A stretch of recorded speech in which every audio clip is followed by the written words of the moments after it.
Hello, good day mga kaparmer. Magandang umaga, magandang araw.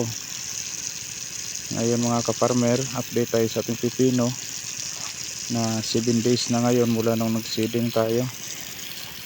Nakakalungkot kasi mula nung nagseeding tayo is walang ulan. 7 days na,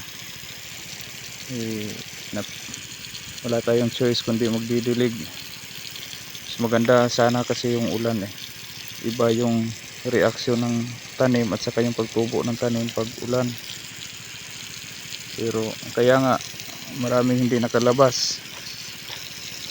Maraming tendency na bakit hindi nakalabas. Yung iba kinain ng insekto, yung iba naman tumigas yung lupa, hindi na makalabas. Tapos yung iba naman yung lumabas na na daanan ng palaka, yung iba naman yung cricket, kaya ayun, patay, naputol, lalo na yung cricket kinakagat. Hindi kasi tayo nag-i-insecticide dito kasi hanggat maaari hindi tayo mag-a-apply ng insecticide. Ito na ngayon, so far maganda naman yung ano niya mga kaparmer, yung development niya kahit walang ulan. Ganito lang tayo, dilig lang. Yung iba tag-iisa lang yung tumubo, yung iba wala talaga. Pero sige lang kasi isang lata naman yung naitanim natin. Nakulang nga yung isang lata natin, hindi ito na taniman lahat kasi hindi ako nagsusukat. Kasi kung nagsukat ako,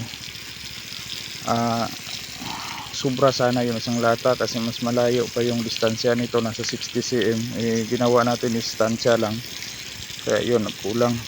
Pagkaya niyan mga kaparmero, isa na lang, yung isa may nakikita ko pa yung puno na putol, either palaka or cricket yan siya.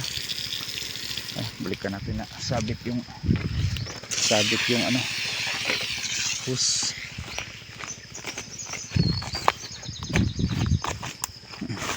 Mamaya mangunguha na tayo ng pangposte para makapagposte na tayo dito agad.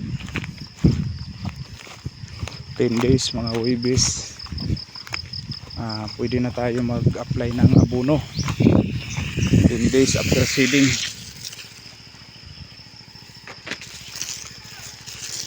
Yun nga mga kaparmer, hindi pa tayo nag-a-apply ng insecticide dito. Hanggat maaari hindi tayo mag-a-apply. Maganda yung development niya dahil sa mga ginagamit natin dito, gaya nung humic acid. 2 beses ito na applyan ng humic acid ang lupa. Yung potassium humate ang ginamit natin, tapos yung intake solution 1 beses, yung intake solution ni Sir Brando Inciso, yung integrative farmer, integrative farmer mga kaparmer. Ano nyo lang, i-search nyo yung Facebook page niya, integrative farmer. Okay, hanggang doon pa tayo, na late tayo mag-spray. Magdilig dapat kanina pa to or either kagabi. May ginagawa pa tayo kaya nga hindi natin okay, yun lang muna update natin mga kaparmer.